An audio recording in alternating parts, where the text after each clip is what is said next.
Hello दोस्तों, स्वागत है आपका मेरे YouTube चैनल परीक्षा प्लान में। तो कैसे हैं आप लोग?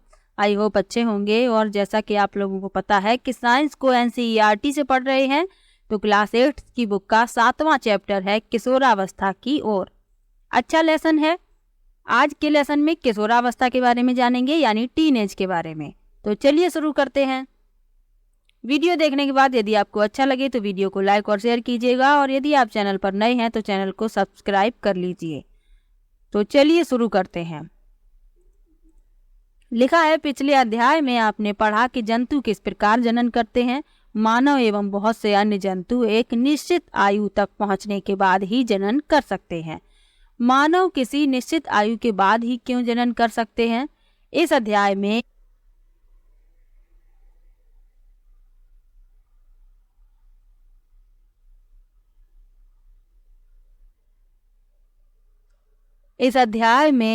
आप मानव जननांगों के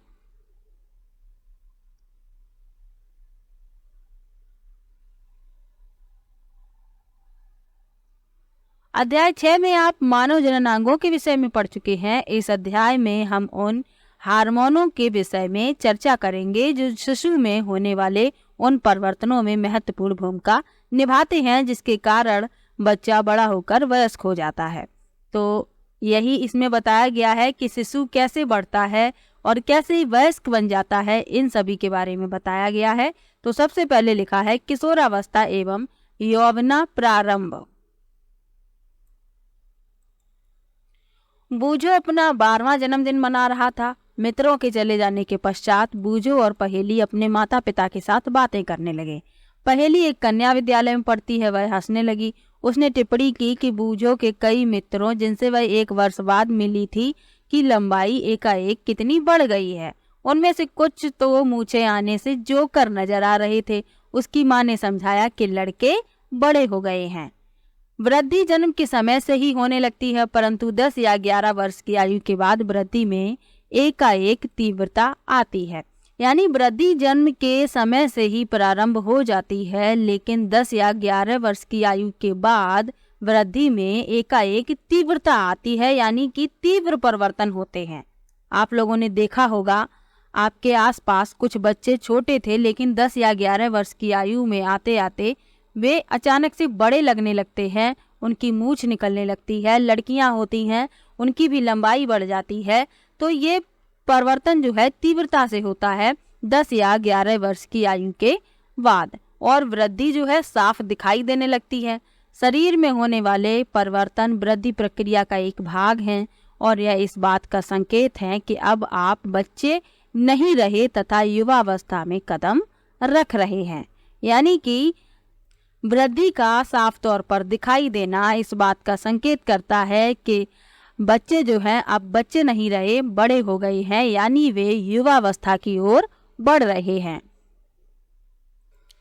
आगे लिखा है, वृद्धि एक प्राकृतिक प्रक्रम है। जीवन काल की वह अवधि जब शरीर में ऐसे परिवर्तन होते हैं जिनके परिणाम स्वरूप जनन परिपक्वता आती है, किशोरावस्था कहलाती है।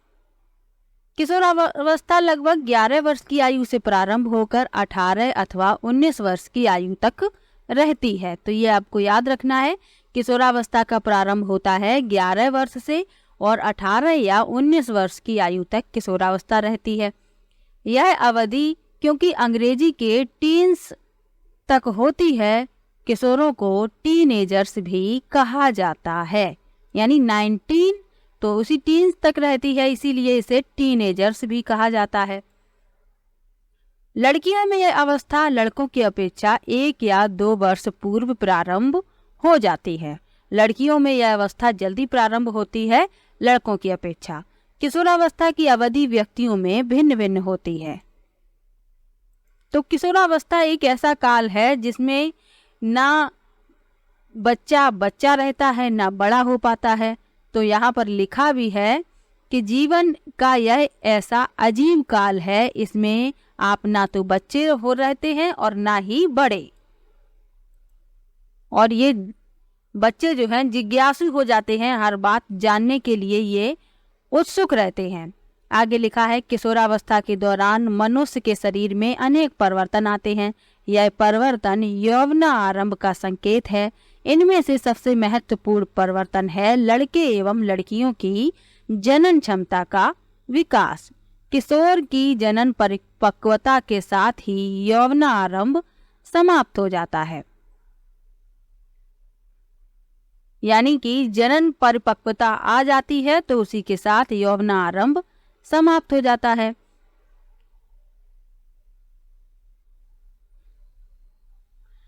आगे लिखा है पहेली और बूझों को एहसास होता है कि लंबाई में एकाएक वृद्धि एवं लड़कों में हल्की दाढ़ी मूछों का आना किशोरावस्था के लक्षण हैं। वे यौवना आरंभ में होने वाले अन्य परिवर्तनों के विषय में जानना चाहते हैं। तो यही इन्हीं परिवर्तनों के विषय में लिखा है, यौवना आरंभ में होने वाले परिवर्तन।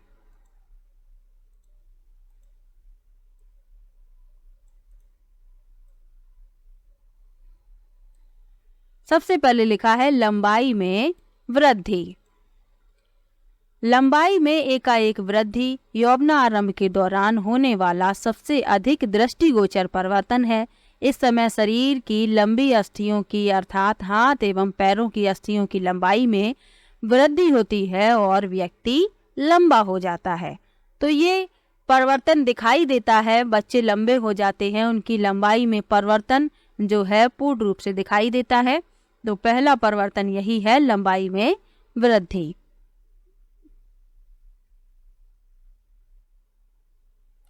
आगे लिखा है प्रारंभ में लड़कियां लड़कों की अपेक्षा अधिक तीव्रता से बढ़ती हैं, यानी कि यदि दो बच्चे समान उम्र के हैं, उनमें से एक लड़का है और एक लड़की है, तो लड़की की लंबाई जो है प्रारंभ में तीव्रता से बढ़ती है।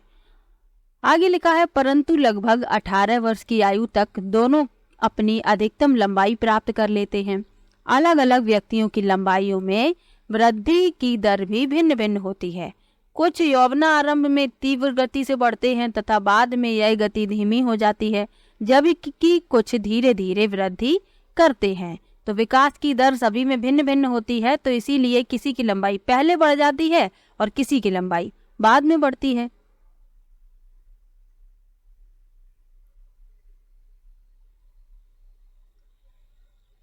यहाँ पहेली क्या कह रही है? पहेली कह रही है मैं चिंतित हूँ, यद्यपि मैं लंबी हो गई हूँ परंतु शरीर की तुलना में मेरा चेहरा छोटा है। तो लिखा है पहेली को चिंतित होने की आवश्यकता नहीं है। शरीर के सभी अंग समान दर से वृद्धि नहीं करते।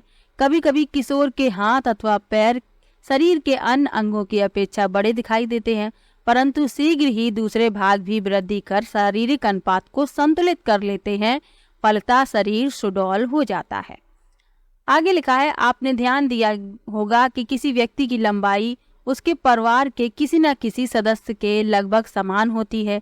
इसका कारण यह है कि लंबाई माता पिता से प्राप्त जीन पर निर्भर करती है, परंतु वृद्धि के इन वर्षों में उचित प्रकार का संतुलित आहार आवश्यक है। यह अस्थियों, पेशियों एवं शरीर के अन्य भागों को सही ढंग से वृद्धि करने हेतु पर्याप्त पोषण करने में सहायता करता है।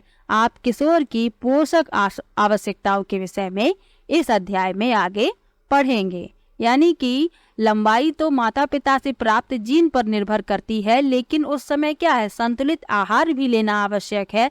ऐसा नहीं है कि यदि आपके माता पिता लंबे हैं और आपको यदि संतुलित आहार नहीं मिलता है तो आपकी लंबाई अपने माता पिता के बराबर नहीं हो पाएगी, भले ही वह उनके जीन पर निर्भर करती हो। फिर भी संतुलित आहार की आवश्यकता होती है, तभी हम पर्याप्त लंबाई को प्राप्त कर पाते हैं। आगे लिखा है शारीरिक आकृति में परिवर्तन। लंबाई में परिवर्तन के बारे में पढ़ लिया, अब पढ़ेंगे कि शारीरिक आकृति में कैसे परिवर्तन होता है इसके बारे में। तो चलिए पढ़ लेते हैं। तो लिखा है क्या आपने ध्यान दिया है कि आपकी कक्षा के छात्रों के कंधे एवं सीना निचली कक्षा के छात्रों की अपेक्षा अधिक चौड़े हैं। इसका कारण यह है कि वे यौवना आरंभ में प्रवेश कर चुके हैं, जब वृद्धि के कारण कंधे फैलकर चौड़े हो जाते हैं। लड़कियों में कमर का निचला भाग चौड़ा हो जाता है। वृद्धि के कारण लड़कों में शारीरिक पेशियां लड़कियों की अपेक्षा सुस्पष्ट एवं गठित दिखाई देती हैं। अतः किशोरावस्था के दौरान लड़कों एवं लड़कियों में होने वाले परिवर्तन अलग अलग हैं। यानी कि लड़कों की जो हड्डियां हैं, पेशियां हैं, वो लड़कियों की अपेक्षा गठी हुई और सुस्पष्ट दिखाई देती हैं, और लड़कों में होने वाले परिवर्तन भी अलग अलग होते हैं। अब लिखा है स्वर में परिवर्तन।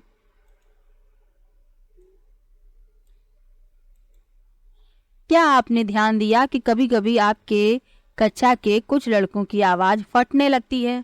यौवन आरंभ में स्वर यंत्र अथवा लैरिंक्स में वृद्धि का प्रारंभ होता है। लड़कों का स्वर यंत्र विकसित होकर अपेक्षाकृत बड़ा हो जाता है। लड़कों में बढ़ता हुआ स्वर यंत्र गले के सामने की ओर सुस्पष्ट उभरे भाग के रूप में दिखाई देता है, जिसे एडम्स एप्पल यानी कंठमणि कहते हैं। इस प्रकार से ये दिखाई देता है लड़कों में। आपने देखा होगा ये इस तरीके से, कुछ लोगों का अधिक निकला हुआ होता है, कुछ का कम होता है, तो इसे कहते हैं एडम्स एप्पल। आगे लिखा है लड़कियों में स्वर यंत्र अपेक्षाकृत छोटा होता है, अतः बाहर से सामान्यता दिखाई नहीं देता। सामान्यतः लड़कियों का स्वर उच्च तारत्व वाला होता है, जबकि लड़कों का स्वर गहरा होता है। यानी कि लड़कियों के स्वर का जो तारत्व होता है वह कैसा होता है? उच्च होता है, और लड़कों का स्वर कैसा होता है? गहरा होता है। आगे लिखा है किशोर लड़कों में कभी कभी स्वर यंत्र की पेशियों में अनियंत्रित वृद्धि हो जाती है और आवाज फटने या भर्राने लगती है। यह स्थिति कुछ दिनों अथवा कुछ सप्ताह तक बनी रह सकती है, जिसके बाद स्वर सामान्य हो जाता है। यानी कि किशोरों की आवाज कभी कभी बेकार सी लगने लगती है, फट जाती है, लेकिन कुछ दिनों बाद क्या होता है? वह सामान्य अवस्था में आ जाती है।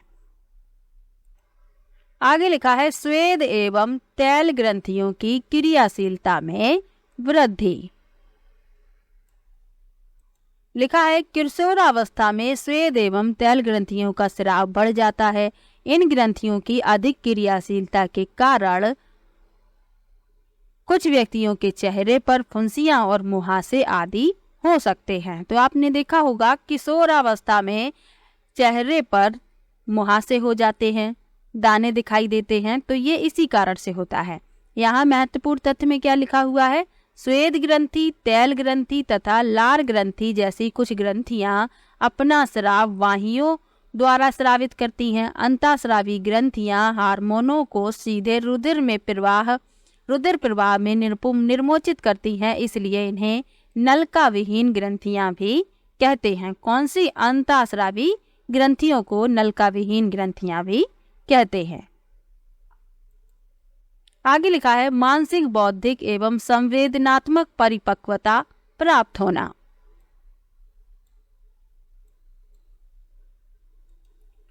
लिखा है किशोरावस्था व्यक्ति के सोचने के ढंग में परिवर्तन की अवधि भी है। पहले की अपेक्षा किशोर अधिक स्वतंत्र एवं अपने प्रति अधिक सचेत होता है। उनमें बौद्धिक विकास भी होता है तथा वे सोचने विचारने में काफी समय लेते हैं। वास्तव में किसी व्यक्ति के जीवन में यह वह समय है जब उसके मस्तिष्क की सीखने की क्षमता सर्वाधिक होती है। कभी कभी यद्यपि किशोर शारीरिक एवं मानसिक परिवर्तनों के प्रति अपने आप को ढालने हेतु प्रयास करता हुआ स्वयं को असुरक्षित महसूस करता है, परंतु किशोर होने के नाते आपको समझना चाहिए कि असुरक्षित महसूस करने का कोई कारण नहीं है। ये परिवर्तन प्राकृतिक हैं जो शारीरिक वृद्धि के कारण उत्पन्न हो रहे हैं। यानी कि ये प्राकृतिक परिवर्तन है और ये शारीरिक वृद्धि के कारण उत्पन्न होते हैं, इसीलिए असुरक्षित महसूस करने का कोई कारण नहीं है। आगे लिखा है गौड़ लैंगिक लक्षण।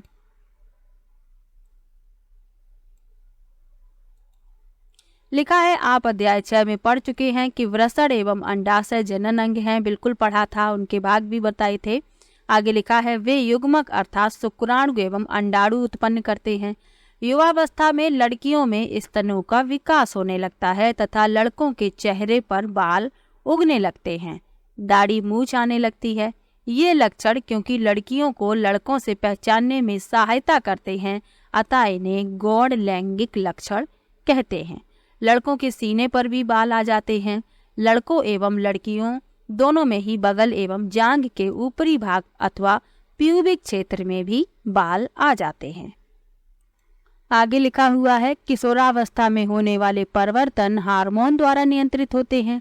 हार्मोन रासायनिक पदार्थ हैं। यह अंतःस्रावी ग्रंथियों अथवा अंतःस्रावी तंत्र द्वारा स्रावित किए जाते हैं। यौवनारंभ के साथ ही वृषण पौरुष हार्मोन अथवा टेस्टोस्टेरोन का स्रवण प्रारंभ कर देता है। यह लड़कों में परिवर्तनों का कारक है जिनके बारे में आपने अभी अभी पढ़ा है। उदाहरण के लिए चेहरे पर बालों का आना।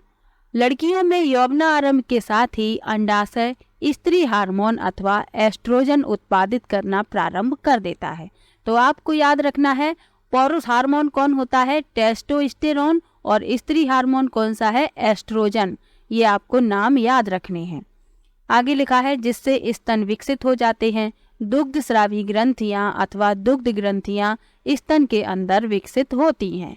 इन हार्मोनों के उत्पादन का नियंत्रण एक अन्य हार्मोन द्वारा किया जाता है जो पीयूष ग्रंथि अथवा पिट्यूटरी ग्रंथि द्वारा स्रावित किया जाता है। तो आपको ये सब बातें याद रखनी है। आगे लिखा है, जनन प्रकार प्रारंभ करने में हार्मोन की भूमिका।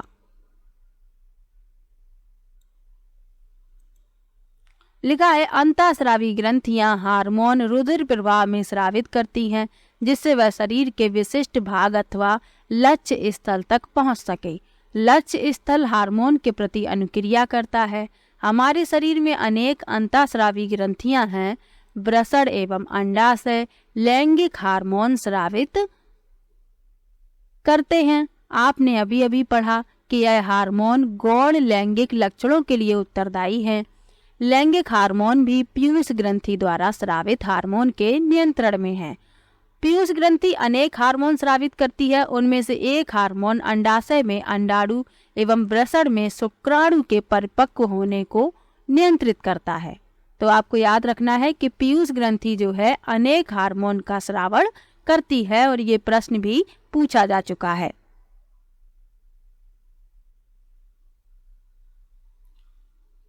यहाँ क्या लिखा हुआ है? पीयूष ग्रंथि से स्रावित हार्मोन जननांगों को टेस्टोस्टेरोन तथा एस्ट्रोजन स्रावित करने के लिए उद्दीपित करता है।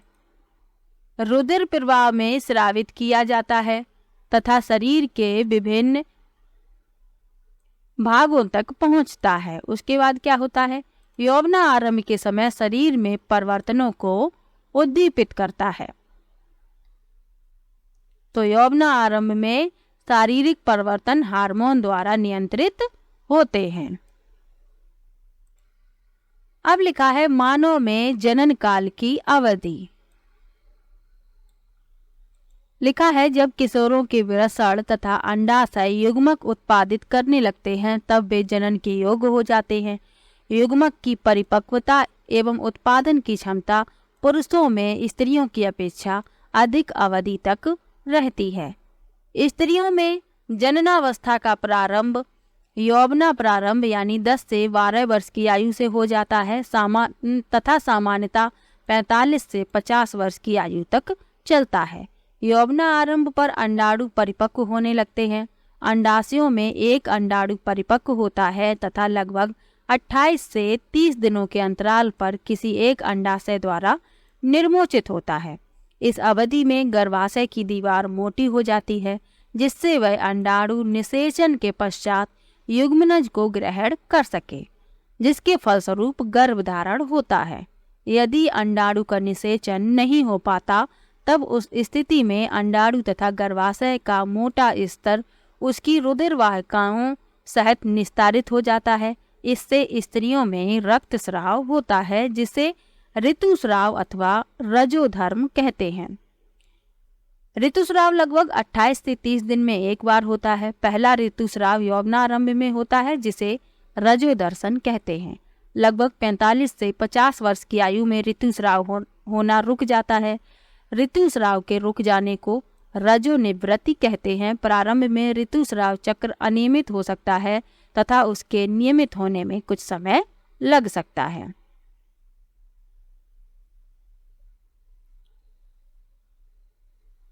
आगे लिखा है ऋतुस्राव चक्र का नियंत्रण हार्मोन द्वारा होता है। इस चक्र में अंडाणु का परिपक्व होना, इसका निर्मोचन, गर्भाशय की दीवार का मोटा एवं निषेचन न होने की स्थिति में उसका टूटना शामिल है।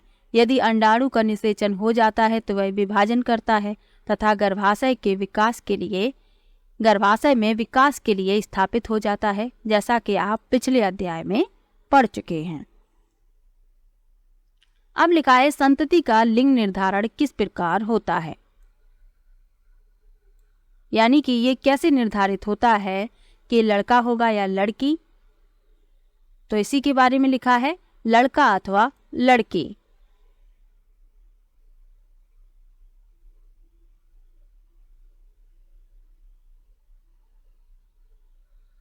निषेचित अंडाणु अथवा युग्मनज में जन्म लेने वाले शिशु के लिंग निर्धारण का संदेश होता है। यह संदेश निषेचित अंडाणु में धागे सी संरचना अर्थात गुणसूत्रों में निहित होता है। गुणसूत्र प्रत्येक कोशिका के केंद्रक में उपस्थित होते हैं। सभी मनुष्यों की कोशिकाओं के केंद्रक में 23 जोड़े गुणसूत्र पाए जाते हैं। तो ये आपको याद रखना है कि गुणसूत्रों की संख्या कितनी है, 23 जोड़े या 46 गुणसूत्र। 23 जोड़े का मतलब क्या है, 46 गुणसूत्र तो आपको याद रखना है। इनमें से 2 गुणसूत्र लिंग सूत्र कहे जाते हैं, जिन्हें एक्स एवं वाई कहते हैं। स्त्री में 2 एक्स गुणसूत्र होते हैं, जबकि पुरुष में 1 एक्स तथा 1 वाई गुणसूत्र होता है। युग्मक यानी अंडाणु तथा शुक्राणु में गुणसूत्रों का एक जोड़ा होता है। अनिषेचित अंडाणु में सदा एक्स गुणसूत्र होता है, परंतु शुक्राणु 2 प्रकार के होते हैं, जिनमें से एक प्रकार में एक्स गुणसूत्र एवं दूसरे प्रकार में वाई गुणसूत्र होता है। यहाँ चित्र के माध्यम से समझाया जा रहा है। लिखा है, चित्र को देखिए, जब एक्स गुणसूत्र वाला शुक्राणु अंडाणु को निषेचित करता है तो युग्मनज में 2 एक्स गुणसूत्र होंगे तथा वह मादा शिशु में विकसित होगा। यदि अंडाणु को निषेचित करने वाले शुक्राणु में वाई गुणसूत्र है तो युग्मनज नर शिशु में विकसित होगा। तो यदि एक्स इसे निषेचित करेगा तो लड़की का जन्म होगा, और यदि वाई एक्स इसे निषेचित करेगा तो लड़के का जन्म होगा। आगे लिखा है, अब आप जान गए हैं कि जन्म से पूर्व शिशु के लिंग का निर्धारण उसके पिता के लिंग गुणसूत्रों द्वारा किया जाता है। यह धारणा है कि बच्चे के लिंग के लिए उसकी माँ उत्तरदायी है, पूर्णतः निराधार एवं अन्याय संगत है, क्योंकि लिंग का निर्धारण बच्चे के पिता के द्वारा होता है। अब लिखा है लिंग हार्मोन के अतिरिक्त अन्य हार्मोन।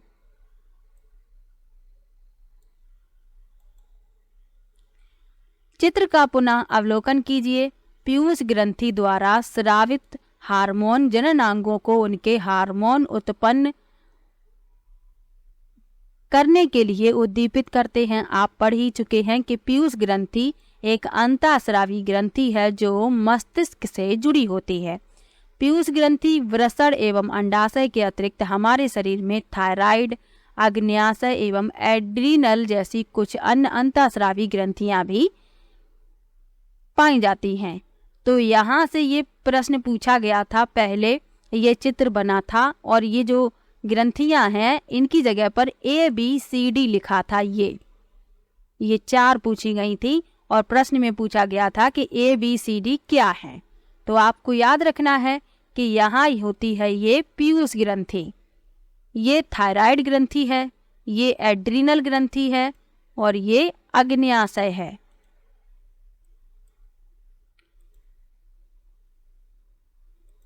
ये स्त्रियों में अंडाशय की स्थिति और ये वृषण। तो मनुष्य में अंतःस्रावी ग्रंथियों की स्थिति बताई गई है इस चित्र में, जो आपको याद रखनी है। आगे लिखा है, बूझो और पहेली को याद है कि एक बार जब वह अपनी डॉक्टर बुआ के यहाँ गए थे तब उन्होंने वहाँ काका नाम के एक लड़के को देखा था जिसका गला बहुत फूला हुआ एवं उभरा हुआ था। उसकी बुआ ने उन्हें बताया कि काका गॉइटर नामक व्याधि से ग्रसित है जो थायराइड ग्रंथि का रोग है। काका की थायराइड ग्रंथि थायरॉक्सिन हार्मोन का उत्पादन नहीं कर रही थी। उसकी बुआ ने यह भी बताया कि उनके फूफा जी मधुमेह से पीड़ित हैं क्योंकि उनका अग्न्याशय इंसुलिन हार्मोन का उत्पादन पर्याप्त मात्रा में नहीं कर रहा है। बूझो एवं पहेली ने उनके दवाखाने में टंगे चार्ट में दर्शाई गई एड्रीनल ग्रंथि के विषय में पूछा। उनकी बुआ ने उन्हें बताया कि एड्रीनल ग्रंथि ऐसे हार्मोन स्रावित करती है जो रुधिर में नमक की मात्रा को संतुलित करता है। एड्रीनेलिन नामक हार्मोन का स्रावण भी करती है। एड्रीनेलिन क्रोध, चिंता एवं उत्तेजना की अवस्था में तनाव के संयोजन का कार्य करता है। और ये प्रश्न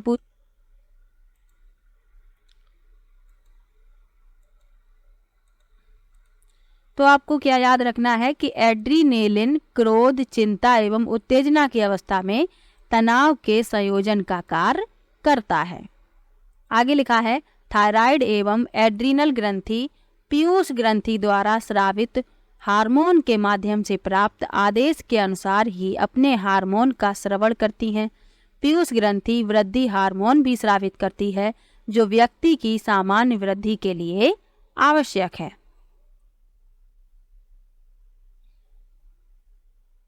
अब लिखा है, कीट एवं मेढक में जीवन चक्र पूर्ण करने में हार्मोन का योगदान। अभी तक मनुष्य के बारे में पढ़ा था, किशोरावस्था के बारे में पढ़ लिया, हार्मोन के बारे में पढ़ लिया। अब कीट एवं मेढक के जीवन चक्र के विषय में तो पढ़ ही चुके हैं। टैडपोल को वयस्क मेढक के बनने के लिए अनेक चरणों से गुजरना पड़ता है। लार्वा से वयस्क बनने के इस परिवर्तन को कायांतरण कहते हैं। कीटों में कायांतरण का नियंत्रण कीट हार्मोन द्वारा होता है। मेढक में थायराइड द्वारा स्रावित हार्मोन थायरॉक्सिन इसका नियमन करता है। थायरॉक्सिन के उत्पादन के लिए जल में आयोडीन की उपस्थिति आवश्यक है। और यही प्रश्न पूछा जा चुका है कि टैडपोल को विकसित होने के लिए जल में किसकी आवश्यकता होती है, तो आयोडीन की। इसे आप याद रखिएगा, ये कई बार पूछा जा चुका है।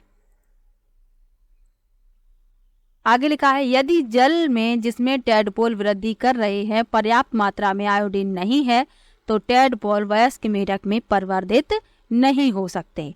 तो टैडपोल की वृद्धि के लिए क्या आवश्यक है, आयोडीन।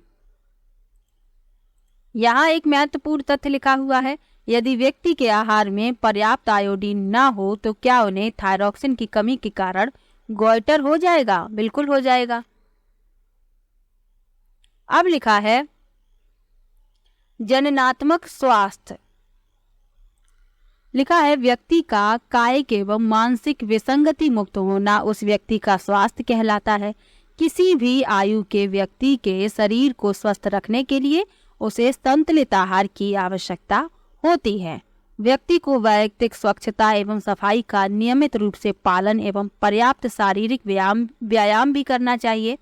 किशोरावस्था में जब शरीर वृद्धि करता है तो उपरोक्त बातें और भी अधिक आवश्यक हो जाती हैं। कौन कौन सी? किशोर की पोषण आवश्यकताएं। किशोरावस्था तीव्र वृद्धि एवं विकास की अवस्था है, अतः किसी भी किशोर को आहार नियोजन अत्यंत सावधानी पूर्वक करना चाहिए। आप पढ़ ही चुके हैं कि संतुलित आहार क्या है। स्मरण कीजिए, संतुलित आहार का अर्थ है भोजन में प्रोटीन, कार्बोहाइड्रेट, वसा, विटामिन एवं खनिज का पर्याप्त मात्रा में समावेश। हमारा भारतीय भोजन जिसमें रोटी, चावल, दाल एवं सब्जियां होती हैं, एक संतुलित आहार है। दूध अपने आप में संतुलित भोजन है। फल भी हमें पोषण देते हैं। शिशुओं को माँ के दूध से संपूर्ण पोषण मिलता है जिसकी उन्हें जरूरत है।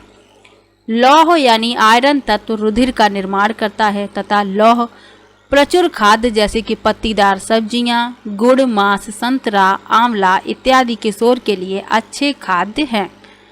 तो किशोरावस्था में संतुलित आहार करना चाहिए ताकि शरीर पूर्ण वृद्धि एवं विकास कर सके। आगे लिखा है, अपने दोपहर एवं रात्रि के भोजन के खाद्य पदार्थों की जांच कीजिए। क्या भोजन संतुलित एवं पोषक है? क्या इसमें खाद्यान्न सम्मिलित हैं जो ऊर्जा प्रदान करते हैं तथा क्या इसमें दूध, मांस, नट एवं दालें भी शामिल हैं जो वृद्धि हेतु प्रोटीन प्रदान करते हैं? क्या इसमें वसा एवं शक्कर भी शामिल है जो ऊर्जा प्रदान करते हैं? आगे लिखा है, फल एवं सब्जियों का क्या स्थान है जो रच्छी भोजन है?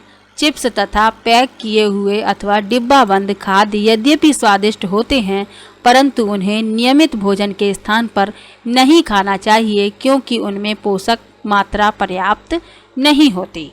तो जो पैक्ड फूड आते हैं उनमें पोषक मात्रा पर्याप्त नहीं होती है, इसलिए उन्हें नियमित रूप से नहीं खाना चाहिए।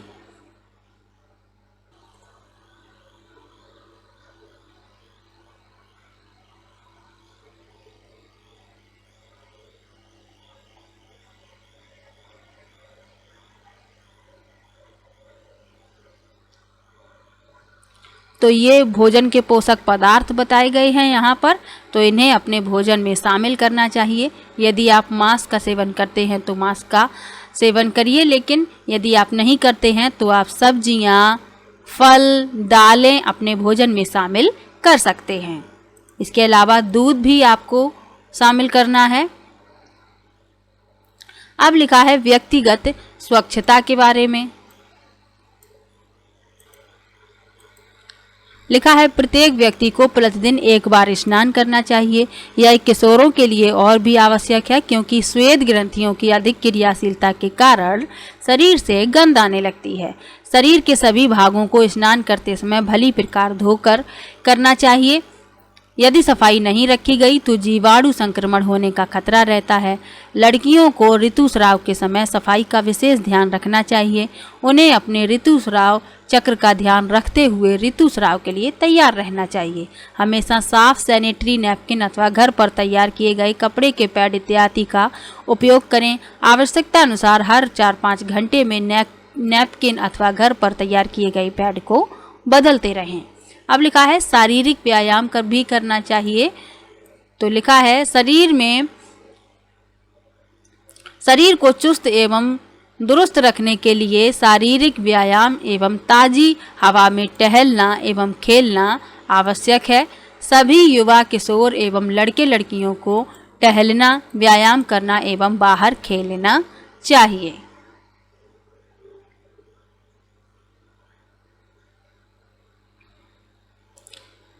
अब लिखा है नशीली दवाओं का निषेध।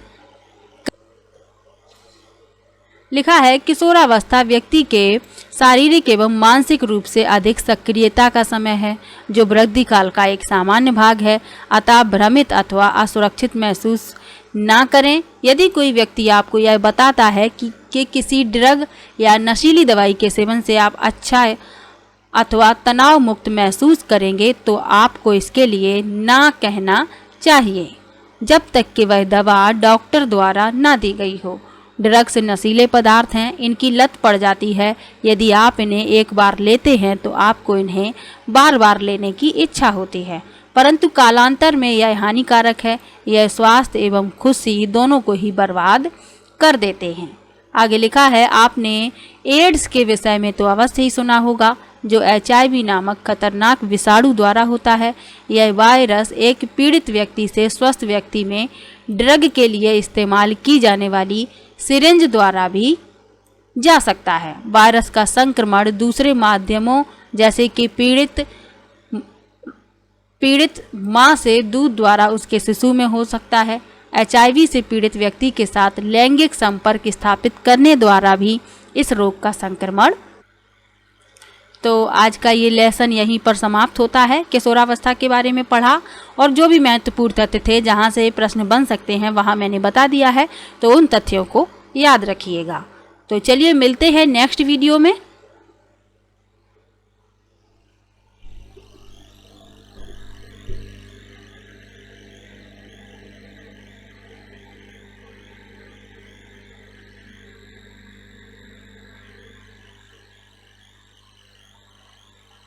तो वीडियो कैसा लगा कमेंट बॉक्स में ज़रूर बताइएगा। वीडियो को लाइक कीजिए, शेयर कीजिए और चैनल को सब्सक्राइब कर लीजिए। मिलते हैं नेक्स्ट वीडियो में, तब तक के लिए बाय बाय।